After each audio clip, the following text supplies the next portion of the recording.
사무엘하 2장 1절부터 7절까지 보겠습니다.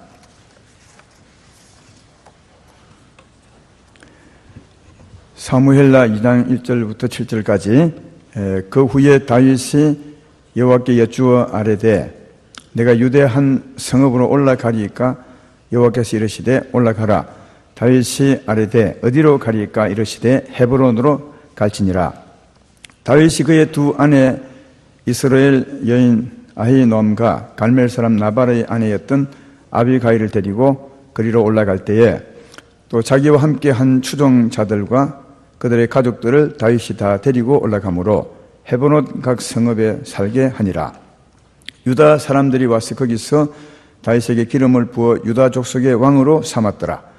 어떤 사람이 다윗에게 말하여 이르되 사울을 장사한 사람은 길랏 야베스 사람들이니이다 하매 다윗이 길랏 야베스 사람들에게 전령들을 보내 그들에게 이르되 너희가 너희 주 사울에게 이처럼 은혜를 베풀어 그를 장사하였으니 여호와께 복을 받을지어다.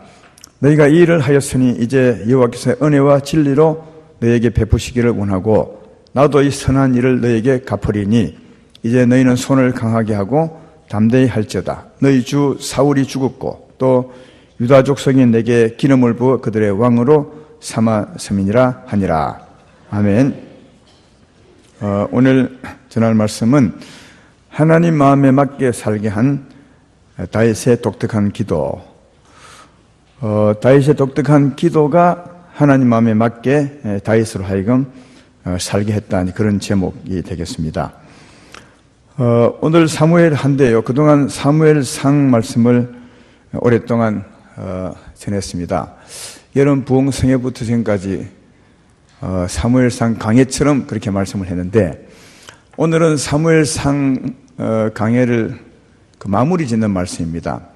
오늘이 이제 사무엘상 마지막 말씀이 되고 다음 주에는 무슨 말씀 할지 모르겠습니다. 오늘 하여튼 사무엘상 마지막 말씀으로 하게 될 것입니다.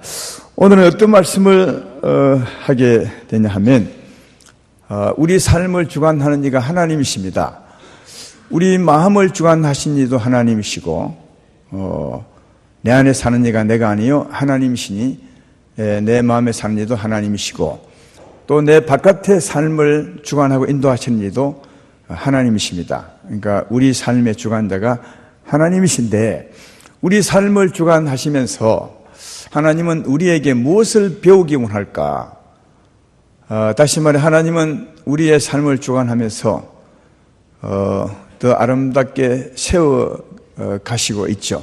좀 더 높은 곳, 저 높은 곳을 향해서 우리를 이끌고 있습니다. 천국 갈 준비를 하고 있는 거죠. 그런 목적을 가지고 우리를 인도함에 있어서 하나님은 우리에게 어떤 것을 배우기 원할까? 아마 아무 의미 없이 우리의 삶을 주관하지는 않을 것이다. 우리 삶을 주관하신 하나님께서 우리를 하여금 무엇을 배우고 살게 하실까? 이런 말씀입니다. 이 말씀을 잘 들으셔서 범사에 하나님에 맞게 우리 향한 하나님의 소망에 맞게 살아가는 우리가 되면 더 복 있는 자가 되리라 그렇게 생각이 되는 것입니다. 오늘 말씀은 지난주에 이어진 말씀인데요. 지난주에 다윗이 시글락에 있을 때 블레셋 땅 시글락에 있을 때 아말렉 사람들이 와서 마을을 불태워버리고 모든 사람과 물건을 다 가져가 버렸는데 하나님 은혜로 그대로 다 찾아왔다고 했습니다. 그래서 시글락에 그 후에 한 3일 동안 있는데 3일간 머물러 있는데 그때 어떤 사람이 찾아와서 다윗 앞에 무릎을 꿇었습니다. 그 사람의 모양은 마치 전쟁터에서 온 패잔병 같이 충분히 상상이 되죠. 패잔병 같은 모습으로 다윗 앞에 와서 무릎을 꿇었습니다. 그래서 다윗이 그에게 물었습니다. 너는 어디서 온 누구냐라고 물었더니 사울의 전쟁터에서 사울의 진영에서 내가 왔는데 블레셋과 싸우다가 이스라엘 사람들이 다 패하고 수많은 사람이 죽고 다 뿔뿔이 흩어지고 또 사울의 아들 요나단도 전쟁터에 죽었습니다. 그렇게 보고를 했습니다. 오늘 본문 앞에 있는 내용입니다. 그래서 사울은 왕이니까 요나단은 또 다윗의 형과 같은 사람이었으니까 정말 관심이 많죠. 그래서 다윗이 그 사람에게 어떻게 사울 왕과 그 아들이 죽은 줄 네가 아느냐 그렇게 물었더니 그 사람이 대답하기를 내가 전쟁 중에 우연하게 길보아 산을 지나가는데 그 사람도 병사였습니다. 지나가는데 사울이 큰 중상을 입고 자기 창을 의지해서 앉아 있었습니다. 그리고 내게 그가 말하기를 내가 지금 생명이 붙어 있어서 너무 고통스러우니까 네가 나를 좀 죽여주면 좋겠다. 그렇게 말을 해서 자기가 봐도 더 이상 사울은 살 수가 없을 만큼 중상을 당했으므로 자기가 사울을 죽이고 그 다음 사울의 왕관과 사울의 손 팔찌를 내가 가지고 왔습니다. 이 왕관과 팔찌가 그것입니다. 이렇게 이제 다윗에게 왔던 사람이 보고를 했습니다. 사랑하는 여러분, 이 보고를 받았을 때 다윗의 마음이 어땠을까요? 그동안 사울에게 얼마나 쫓겨다니고 죽을 고비를 얼마나 넘겼습니까? 정말 억울한 일을 많이 당했던 다윗인데 그런 이제 사울이 죽었다고 보고를 받았으니까 어땠겠느냐 하는 겁니다. 그러나 우리 상상과는 전혀 다르게 사무엘나 1장 11절로 12절에 있습니다. 한장 앞에 있는 게 보면 화면도 나오겠지만 다윗이 그 보고를 받고 이렇게 말하죠. 이에 다윗이 자기 옷을 잡아 찢으며 함께 있는 모든 사람도 그리하고 사울과 그의 아들 요나단과 여호와의 백성과 이스라엘 족속이 칼의 죽음으로 말미암아 저녁 때까지 슬퍼하며 울며 금식하니라. 아마 이 사람이 보고한 것은 이른 아침 같습니다. 그래서 하루 종일 금식하면서 슬퍼했다고 합니다. 그 당시에 슬픔을 표현할 때는 막 옷을 찢어버리고 거의 벌거벗다시피 해서 하루 종일 그렇게 울며 통곡합니다. 그래서 그런 모습으로 슬픔을 표현하게 되는데 다윗이 그 군사들과 함께 사울의 슬픔을 그렇게 했다는 겁니다. 그리고 사울이 죽었다고, 사울을 죽인 자죠. 그 보고한 사람을 죽입니다. 하나님의 기름 부은 자를 네가 경히 여기며 죽였다고 그를 죽이고, 또 오늘 본문 바로 앞에 보면 다윗이 아주 시적인 사람이라 슬픈 노래를 지어서 백성들 하여금 부르게 하는데 그 노래 내용이 뭐냐 하면 사울이 죽은 것을 너무 슬퍼하고 또 특별히 이스라엘의 적 블레셋이죠. 우리의 적이 블레셋 사람들이 사울의 죽음으로 노래 부를까 너무너무 마음이 염려가 되고 그리고 특별히 다윗을 좋아했던 요나단의 죽음을 크게 애도하는 것을 볼 수 있습니다. 오늘 바로 본문 앞에 25절부터 27절까지 읽어보면 그런 다윗의 마음을 알 수 있습니다. 오호라 두 용사가 전쟁 중에 엎드려졌도다. 요나단이 내 산위에서 죽임을 당하였도다. 내 형 요나단이여 내가 그대를 애통함은 그대는 내게 심히 아름다움이라. 그대가 나를 사랑함이 기이하여 여인의 사랑보다 더하였도다. 오호라 두 용사가 엎드려졌으며 싸우는 무기가 망하였도다 하였더라. 사울의 죽음을 슬퍼하고 특별히 요나단의 죽음을 얼마나 슬퍼하는지 모릅니다. 그래서 제가 이 말씀을 읽으면서 정말 다윗이 사울의 죽음을 슬퍼하는 것인가 아니면 겉으로만 그런 것인가 내가 수없이 살펴봤지만 정말 아니에요. 진정으로 사울의 죽음을 슬퍼하고 있는 것을 볼 수 있다. 다윗이요. 왜 이런 말을 하냐 하면 사울이 어떤 사람이었습니까? 그동안 수없이 한두 번이 아닙니다. 정말 죽이려고 그렇게 다윗을 쫓아다니고 괴롭히고 다윗은 정말 억울함을 당했던 그런 사람인데 그 사람이 죽은 일에 대해서 다윗이 진정으로 슬퍼하고 있다는 거예요. 진정으로. 그래서 제가 내린 결론은 이건 사람으로 할 수 없는 거다. 어떻게 사람이 그렇게 억울함을 준 사람의 죽음이 돼서 적어도 속으로는 겉으로는 슬퍼하지 몰라도 백성들 눈 때문에 속으로는 그래도 참 잘 되었다 이렇게 할 수 있는데 그런 것을 전혀 볼 수 없어요. 진정으로 슬퍼하는 걸 보면서 이건 사람의 모습이 아니다. 그러면 어떤 마음으로 슬퍼했겠느냐? 하나님의 마음으로 슬퍼하는 것 같다. 이런 생각을 했습니다. 비유로 말하자면 부모님들의 슬픔과 같다고 할 수 있죠. 여러분, 부모님들 중에도 말 잘 듣는 아들만 있는 것이 아니고 말 안 듣는 아이들도 있습니다. 평생에 부모 속썩이고 애먹이는 아이가 있죠. 평생에. 그래서 부모가 그렇게 속썩임을 당하면 평소에 일 생각하면 저럼 빨리 좀 죽었으면 좋겠다, 이런 마음을 가질 때도 있습니다. 너무 애를 먹이면. 그래도 그 아이가 죽으면 부모님은 정말 슬퍼하죠. 그런 아이가 죽을지라도 부모님은 부모이기 때문에 그 아이를 진정으로 슬퍼하죠. 우리 하나님도 사울을 향해서 그런 슬픔을 가지지 않았을까. 하나님 마음에 맞지 않게 살았지만 그래도 하나님이 사랑했던 자녀이므로 그의 죽음을 하나님은 부모처럼 정말 진정으로 슬퍼하지 않았을까 생각합니다. 그래서 이 하나님의 슬퍼함으로 다윗이 사울의 죽음을 슬퍼한 것을 볼 수 있다는 거예요. 이런 의미에서 다윗이 대단한 사람이었다. 그죠? 근데 이 사울의 죽음을 이 다윗에게 알린 이 사람, 왜 알렸을까요? 새벽부터 일찍 와서 알렸을까요? 아마 이것은 이 사람이 다윗과 사울 사이가 안 좋은 줄 알았죠. 사울이 다윗을 죽이려고 그렇게 따라다녔고, 사울은 피해 다닌 것을 그 당시에 사람은 모르는 사람이 없었습니다. 그러니까 적어도 사울을 죽이고 그의 죽은 흔적을 다윗에게 가져가면 다윗이 너무너무 좋아할 줄 알았죠. 좋아할 줄 알았습니다. 그리고 그 사람이 보고하는 내용, 맨 마지막 말이 10절에 있습니다. 사무엘하 1장 10절 한 장 앞으로 넘겨서 10절에 보면 그 보고한 사람의 마지막 보고 내용입니다. 이렇게 하죠. 그가 엎드려진 후에는 살 수 없는 줄을 내가 알고 그의 곁에 서서 죽이고 그의 머리에 있는 왕관과 팔에 있는 고리를 벗겨서 내 주께로 가져왔나이다 하니라. 내 주께로 가져. 여기 내 주께는 다윗 보고 하는 말이거든요. 근데 이전에 그 사람의 주인은 누굽니까? 사울입니다. 사울 따라다니는 사람이니까 사울이 그의 주였는데 사울을 죽이고 와서는 말하기를 이제는 내 주께, 다윗이 자기 주인이라는 거예요.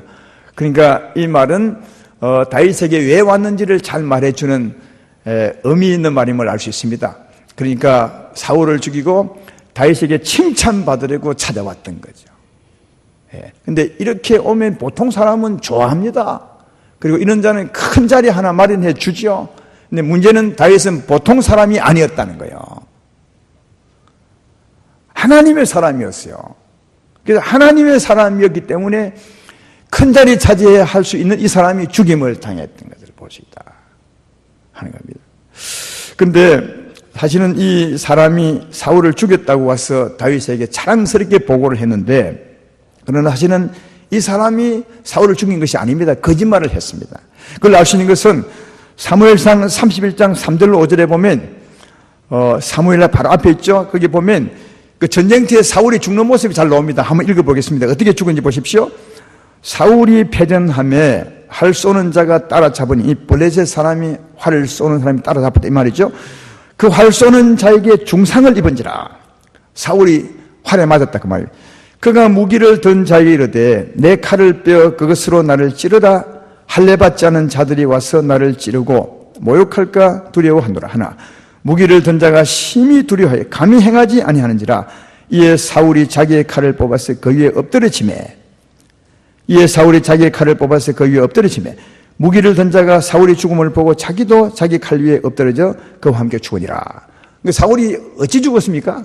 누가 죽인 겁니까? 아니면 자결한 겁니까? 자결한 겁니다. 여러분, 그 당시에 왕을 절대로 안 죽입니다.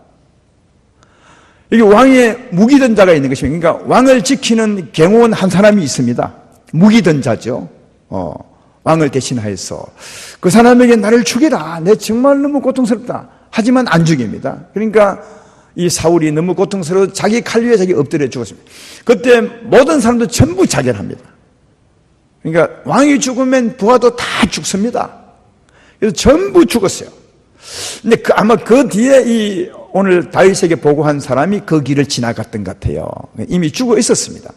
근데 이제 사울이 죽어 있고 또 왕관은 씌어져 있으니까 자기가 죽인 걸로 하고 이 왕관을 벗겨 쓰고 다윗에게 쫓아가서 말한 겁니다. 내가 죽였다는 거예요. 왜? 자기가 내가 죽였다 하면 그냥 죽은 것을 보고 왔다 하고 내가 죽였다 하는 거하고는 다르거든요. 내가 죽였다 하면 다윗에게 큰 칭찬을 받을 줄 알았죠.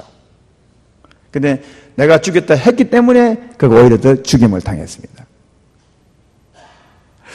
여러분, 이 사람이 정직하게 보고했다면 적어도 죽지는 않았을 것 같아요. 그렇잖아요. 내가 전쟁터에 지나갔을 때 보니까 사울이 죽어 있었습니다.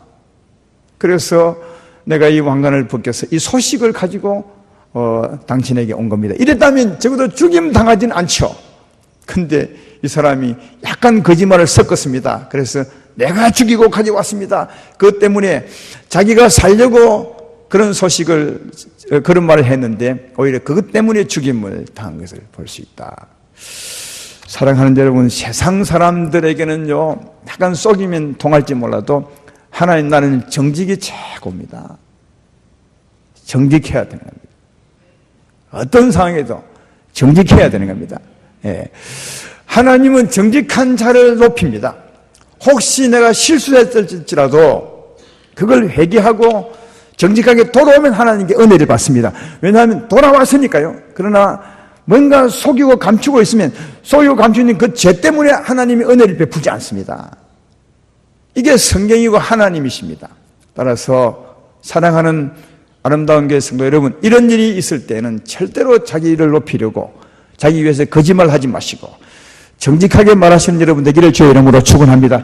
혹시 실수를 할지라도 회개하고 돌이키십시오. 정직하게 말하십시오. 그러면 하나님은 은혜를 베풀지만 속이고 감추고 있으면 속이고 감춘 그 죄 때문에 하나님이 은혜를 베풀어 줄 수 없습니다. 정직하게 사는 사람들은 하나님의 은총을 받을 수 있습니다. 그런 여러분 되기를 주의 이름으로 축원합니다. 이 사람은 자기가 높임 말고 자기가 살려고 거짓말을 했는데 자기를 위해서, 그러나 자기 위해서 거짓말은 그것 때문에 자기가 죽임을 당했습니다. 하나님의 사람들은 이런 것에서 큰 교훈을 받아야 될 줄로 믿습니다. 이런 일이 있고 난 후에 이제는 어쨌든 그 사람이 지낸 소식으로 말미암아 다윗이 알게 되었습니다. 사울도 죽고 이스라엘이 전부 패망하고 흩어진 것을 알았죠. 나라가 빈 상태가 된 거죠. 그래서 이제 다윗이 시글락에서 다시 이스라엘로 돌아오게, 헤브론으로 돌아오게 되는데, 돌아왔더니 아까 읽었던 본문에서 보았던 것처럼 다윗은 유다 족속 아닙니까? 유다 족속들이 다 모여와서 이제는 당신이 왕이 되어야 됩니다 하고 왕으로 기름을 부어서 유다 족속의 왕이 되는 겁니다. 나중에 이제 전체 왕이 되지만 지금은 유다 족속의 왕이 되는 것을 볼 수 있습니다.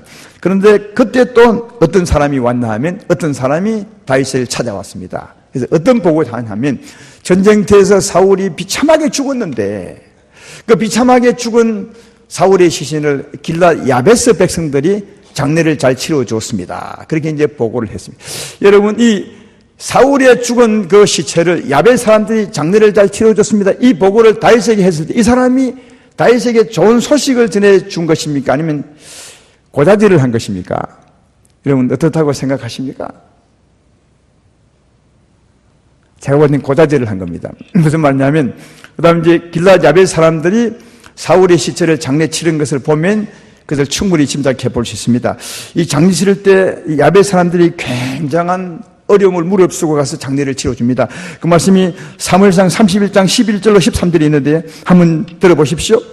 길랏 야베스 주민들이 블레셋 사람들이 사울의 행한 일을 듣고 모든 장사들이 일어나 밤새도록 달려가서 사울의 시체와 그의 아들의 시체를 벳산 성벽에서 내려가지고 야베스에 들어가서 거기서 불사르고 그의 뼈를 가져다가 야베스 에셀 나무 아래에 장사하고 7일 동안 금식하였더라. 그러니까 야베스 사람들이 이걸 보면 얼마나 사울을 사랑했던지를 알 수 있어요.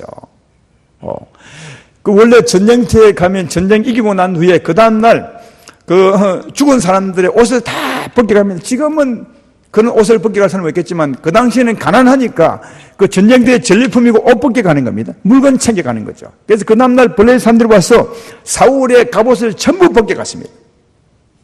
그리고 이제 사울의 시체, 왕의 시체니까 왕의 시체를 가져가서 자기들의 성벽, 벳산 성벽 벽에다가 박아놨어요. 자기들의 성 그 벽에다 바깥벽에 박아놓은 거죠. 우리가 승리했다고. 이스라엘의 왕이 여기에 벽에 박혀있다고. 이렇게 했어요. 그러면 그 성벽에 박혀있는 그 시체를 가져오기가 얼마나 힘들겠어요. 근데 야베스 사람들이 장수들이 일어나서 밤새도록 달려가서 그 성벽에 있는 시체를 끌어다가 장례를 잘 치러주고 7일 동안 금식을 한 거예요. 이 야베스 사람들이. 그러니까 이 사람들이 얼마나 사울 왕의 죽음을 애통하고 사울을 사랑했던지를 알 수 있죠. 이런 얘기를 다윗에게 보고한 겁니다. 길앗 야베스 사람들이 그렇게 지극정성으로 사울을 사랑하사 장례 치러 주었답니다. 이 말은 그 다음에 어떤 말이 있겠냐? 그러므로 다윗 왕이여 야베스 사람들을 가만두면 안 됩니다. 이들은 사울의 사람입니다. 이런 이제 보고가 있는 거죠. 보통 이런 보고 받으면 보통 왕들은요 하나님 사람들이 아니면 다 죽입니다. 야베스 사람들을 전부 죽입니다. 원래 정권 바뀔 때 요즘 뭐 우리나라도 그렇잖아요. 대통령이 바뀌면 밑에 있는 사람들 전부 바뀝니다. 옛날 같으면 전부 죽입니다. 옛날 같으면. 예. 그러니까 이때 이 보고한 사람은 야베스 사람들이 사울을 지극히 사랑하므로 당신 편이 아닙니다. 사울 편입니다. 죽여야 됩니다. 그래야 당신 나라가 씁니다. 이런 보고가 숨어 있는 거죠.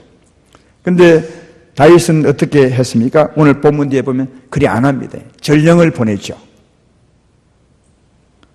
이게 4절 후반부에 있는 거예요. 전령을 보내사 칭찬합니다. 너희가 정말 잘했다. 마치 자기에게 한 것처럼 사울에게 한 일을 자기에게 한 것처럼 칭찬합니다. 그리고 하나님께서 너희를 축복할 것이다. 그러니까 축복받기를 원한다. 나도 너희의 선한 일을 앞으로 갚아줄 것이다. 여러분 굉장히 합니다. 이 보통 사람이 할 수 없는 일이에요, 정말. 예, 이것도 다윗이 하나님 마음으로 한 것이 아닌가. 하나님 마음, 원수를 사랑하는 하나님 마음으로 한 것을 볼 수 있습니다. 그리고 이제 그들에게 6절에 같이 말하죠. 너희가 이 일을 하였으니, 아니 7절에요. 이제 너희는 손을 강하게 하고 담대히 할지어다. 너희 주 사울이 죽었고 유다 족속이 내게 기름을 부어 그들의 왕으로 삼았음이니라 하니라. 여기 너희 손을 강하게 하고 담대할지, 이 말은 무슨 말이냐면 내가 너희를 참으로 사랑하니까 이제 너희가 한번 생각을 해보라. 어찌해야 되겠는지. 너희 주 사울은 이미 죽었고 내가 왕이 되었으니까 이제는 내게로 오라. 이런 말이죠. 사랑을 베풀고 내가 너희를 사랑하니 이제는 내게로 오라. 그렇게 했을 때 그 후에 보면 이 야베스 사람들이 다윗의 사람이 되는 겁니다. 이 사람들이 사울을 그렇게 사랑했던 사람이, 다르게 말하면 다윗을 싫어했던 사람이 이 다윗의 사랑을 베품으로 그 사랑의 품위 안겨서 다시 다윗의 사람이 되는 것을 볼 수 있다 하는 겁니다. 여러분, 우리도 이런 데서 참 좋은 하나님의 마음을 가져야 합니다. 사람을 하나 되게 하는 것은 사랑이 품는 것이지, 은혜가 품는 것이지, 용서가 품는 것이지, 잘라내서 품는 것이 아님을 우리가 아셔야 됩니다. 그러나 세상에 가보면 언제나 어떻게 하느냐, 내 편이 안 되면 다 자릅니다. 다 잘라버리고 내 마음에 드는 사람만 모아서 내 편을 삼습니다. 여러분, 그런 사람은 자기 편도 자기 편이 안 되는 겁니다. 지금 북한이 그런 거 아니겠습니까? 북한 마음에 안 들면 다 총살시켜버려요. 그러면 다 자기 편 될 것 같죠?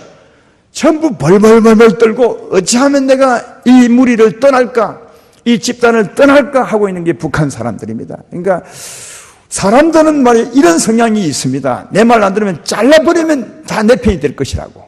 내 마음에 드는 사람만 내 편 삼자고. 그러면요, 내 마음에 든 사람도 내 편이 안 되는 겁니다. 내 마음에 안 드는 사람까지 내가 품을 수 있다면 그건 대단한 사람이 되는 겁니다. 그런 곳에 사람이 모이고 그런 곳에 은혜가 있고 그런 것을 하나님이 기뻐한다는 사실을 잘 알 수가 있다. 그래서 다윗이 하나님의 사랑으로 자기의 적이었던 야베스 사람들을 품어주었더니 야베스 사람이 전부 하나님의 사람, 다윗의 사람이 되는 것을 볼 수가 있다. 그러므로 아름다운 교회 성도 여러분, 하나님의 마음을 우리도 가졌지 않습니까? 다윗처럼요. 그 마음으로 사랑함으로 많은 사람들을 품으시는, 그래서 여러분의 통치의 영역을 넓혀가시는, 이게 우리의 재산이 아니겠습니까? 그런 여러분 되시기를 주의 이름으로 축원합니다. 이 다윗의 삶을 보면 이리 봐도 저리 봐도 아무리 봐도 정말 대단하다. 하나님의 은혜로 사는 것을 볼 수 있습니다. 이런 행편에서도 하나님의 은혜로 사울의 슬픔을 하나님 마음으로 슬퍼하고 또 자기를 싫어했던 야베스 사람들을 하나님 마음으로 품는 이 다윗의 모습을 발견해 보시는데, 여러분 어떻게 다윗은 이런 삶을 살 수 있었을까 하는 겁니다. 어떻게 살 수 있었을까요? 그런 삶을 살 수 있었던 그 작은 실마리 같은 증거 같은 모습을 볼 수 있는 게 오늘 1절 말씀이에요. 1절을 한번 보십시오. 그 후에 다윗이 여호와께 여쭈어 이르되 내가 유다 한 성읍으로 올라가리까? 여호와께서 이르시되 올라가라. 다윗이 이르되 어디로 가리까? 헤브론으로 가라. 내가 무슨 말을 하려고 하냐면, 보통 우리는 이런 기도 잘 안 합니다. 그냥 올라오면 되지. 뭐 올라가야 합니까? 가면 되겠습니까? 안 되겠습니까? 이런 기도 잘 안 합니다. 왜냐하면 이때 상황을 보십시오. 사울은 죽었고 이스라엘은 전부 흩어져 버렸습니다. 근데 다윗은 지금 블레셋에 가 있으니까 이스라엘 사람이 당장 올라와야죠. 뭐 기도할 거 말고 어디 있습니까? 올라오면 되지. 그리고 올라올 때도 마음에 어디로 가야 되겠다 이 계산이 있는 거 아니겠습니까? 이미 피해 다녔으니까. 사울이 어디 있다가 죽었으니까 내가 어디로 가야 되겠다 이런 계산이 있기 때문에 그냥 당연히 올라와서 어디로 갑니다. 그러나 다윗은 그리하지 않았습니다. 하나님, 내가 올라가야 합니까? 올라가지 말아야 됩니다. 우리가 볼 때는 당연히 행해야 될 일도 다윗은 물었더라는 거예요. 하나님께. 그리고 올라오면 어디로 가면 되는 거지. 어디로 가야 되겠습니까? 헤브론으로 가라. 그는 항상 하나님께 묻고 어디로 가는 것도 그 하나님의 음성을 듣고 갔던 것을 볼 수 있습니다. 여러분, 이런 모습은 이 성경을 한번 가서 유심히 한번 읽어보십시오. 정말 곳곳에서 그럽니다. 제가 두 가지를 소개해 보겠습니다. 두 군데를요. 사무엘나 5장 17절로 19절에도 이런 말씀이 있습니다. 이스라엘이 다윗에게 기름을 부어 이스라엘 왕으로 삼았담을 블레셋 사람들이 듣고 블레셋 사람들이 다윗을 잡으러 다 올라오매 다윗이 듣고 요새로 나가니라. 블레셋 사람들이 이미 이르러 르바임 골짜기에 가득한지라. 다윗이 여호와께 여쭈어 이르되 내가 블레셋 사람에게 올라가리까? 여호와께서 그들을 내 손에 넘기시나이까 하니 여호와께서 다윗에게 말씀하시되 올라가라. 내가 반드시 블레셋 사람을 내 손에 넘기시리라 한지라. 또 사무엘나 5장 21로 25절에도 블레셋 사람들이 다시 올라와서 르바임 골짜기에 가득한지라. 다윗이 여호와께 주니 이르시되 올라가지 말고 그들 뒤로 돌아서 뽕나무 숲을 맞은 편에서 그들을 기습하되 뽕나무 꼭대기에서 걸음 거는 소리가 들리거든 곧 공격하라. 그때 여호와가 너보다 앞서 나가서 블레셋 군대를 치리라 하신지라. 이에 다윗이 여호와의 명령대로 행하여 블레셋 사람을 쳐서 게바스 게셀까지 이르니라. 전쟁터에 나갔어요. 진을 마주 대했습니다. 싸우러 나간 사람이 묻기를 하나님 싸워야 합니까? 말아야 됩니까? 아니, 그걸 기도한다니까요. 요즘 우리 같으면 귀신 든 사람을 앞에 두고 하나님 이 귀신을 쫓아줘야 합니까? 안 해야 됩니까? 이렇게 묻는 거 똑같아요. 그 당연히 해야 되는 거 아닙니까? 근데 우리는 당연히 해야 될 것을 다윗은 기도하고 했더라고요. 이게 우리하고 정말 조금 다른 면이고, 다윗에게 가장 크게 본받아야 될 모습이 바로 이 모습이에요. 다윗에게 가장 크게 본받아야 될 모습이 이 모습. 그러나 항상 언제나 물었어요. 지난번에 시글락에 관한 얘기도 했잖아요. 아말렉이 와서 싹 불태워버리고 잡아갔을 때, 그때 와보니까 아무도 없는, 그럼 당연히 따라가야죠.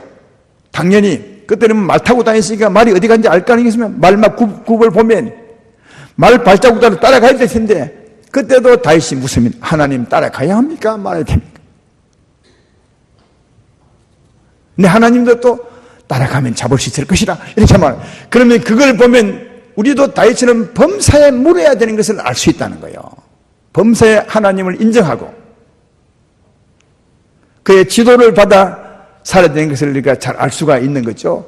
그래서 제가 말씀하고 싶은, 이렇게 범사에 우리는 당연하다고 생각하는, 기도 안 하면서 행할 이 일을 다윗은 범사에 물은 것을 보면은 다른 기도는 얼마나 했겠냐 그 말이에요. 다른 기도는, 다시 말해 이 길은 묻는 기도죠. 길을 묻는 기도인데 보통 우리 기도는 은혜를 구하는 기도가 있고 묻는 기도가 있습니다. 그렇잖아요. 은혜를 구하는 기도, 하나님 오늘 하루를 살아가면서 하나님 백성처럼 살아가려면 은혜가 필요합니다. 내 영혼에 힘을 주십시오. 은혜가 필요합니다. 그래서 하나님의 영광을 드러내 주십시오. 이게 은혜를 구하는 기도라면 길을 묻는 기도, 이런 기도가 있는 거죠. 그러니까 여러분 한번 물어봅시다. 보통 여러분이 기도할 때 은혜를 구하는 기도를 많이 합니까? 길을 묻는 기도를 많이 합니까? 묻는 기도를 많이 합니까? 구하는 기도를 많이 합니까? 제가 볼 때는 구하는 기도를 훨씬 많이 합니다. 내가 이 말씀 가지고 나의 기도를 봤더니 10%, 90%요? 10% 정도는 구하는 기도, 아니 묻는 기도를 하고, 주님 어찌해야 합니까? 가끔 한 번씩 묻는 기도. 대부분은 구하는 기도를 하죠. 그러니까 묻는 기도를 했다면 이 다윗은 구하는 기도를 얼마나 했겠냐고요. 은혜 구하는 기도를. 이 사무엘 상해나 하에는 은혜 구하는 기도는 없습니다. 다윗의 묻는 기도는 많지만 은혜 구하는 기도 어디 있냐? 시편에 가보십시오. 시편 전체가 은혜 구하는 기도입니다. 여호와는 나의 힘이시여, 나의 힘이신 여호와여, 내가 주님을 찬양합니다. 여호와는 나의 목자시니 내게 부족함이 없으리로다. 내 영혼아 너는 잠잠히 하나님만 바랄지어다. 내 영혼아 어찌하여 너는 속에서 낭망하는고. 내가 하나님을 이 전부 은혜 구하는 기도입니다. 그러니까 이렇게 범사에 묻는 기도, 우리는 당연한 기도도 그는 묻는 기도를 했다면 은혜 구하는 기도는 얼마나 했겠냐고요. 그러니까 정말 은혜를 많이 구해요. 다시 은혜가 뭐죠? 하나님의 마음이요, 하나님의 능력이죠. 하나님의 은혜, 하나님의 마음을 구하는 기도를 엄청 했습니다. 그래서 범사에 하나님 마음으로 살 수 있었던 거라 그 말이죠. 범사에. 보통 사람은 도무지 할 수 없는 사울의 슬픔을 진짜 슬퍼할 수 있었던 것은 하나님의 은혜 때문에 그랬고, 또 사울을 그토록 사랑했고 자기를 미워했던 야베스 사람들을 사랑했던 것도 하나님의 은혜가 있었기 때문에 그런 것임을 알 수가 있다 하는 겁니다. 그래서 하나님의 은혜를 구해서 살았으므로 그는 범사에 하나님 마음에 합한 삶을 살았고 하나님 보시기에 아름다운 삶을 살았던 것을 발견해 볼 수가 있다 하는 겁니다. 그러면 이 다윗은 조금 전에 보았던 것처럼 범사에 묻고 은혜를 구하는 기도, 이 기도하는 이게 습관화되어 있어요. 습관화. 항상 물었어요. 여러분, 이 습관화된 기도가 어디서 나왔겠느냐 하는 것은 제가 보기에는 그의 삶에서 나왔어요. 그의 굴곡진 삶에서 이런 기도를 할 수밖에 없었던 것을 볼 수 있다 생각을 해보십시오. 다윗은 하나님을 경외하는 사람이었어요. 정말 지극히 경외했어요. 사울과는 다르게. 경외한다는 말은 범사에 하나님 뜻대로 살고자 하는 건데 그의 환경은 그렇지 못해서 매일 쫓기는 삶이었으니까. 쫓겨도 선하게 쫓기는 것이 아니라 악에 쫓겼습니까? 악에 쫓기지만 그러나 하나님을 경외하는 사람이었으므로 쫓기면서도 하나님의 뜻을 따라 살아야 됩니다. 그러면 자기 힘으로는 안 되는 거예요. 끊임없이 하나님의 은혜를 구할 수밖에 없었어요. 하나님, 이렇게 나를 죽이려 하는데 그래도 내가 하나님 백성인데 하나님의 사람으로 살아야 되지 않겠습니까? 은혜를 구하지 않을 수가 없었던 것은 그 환경 때문이었고 또 그런 끊임을 쫓겨다녔으니까 어디로 가야 할지 모르는 겁니다.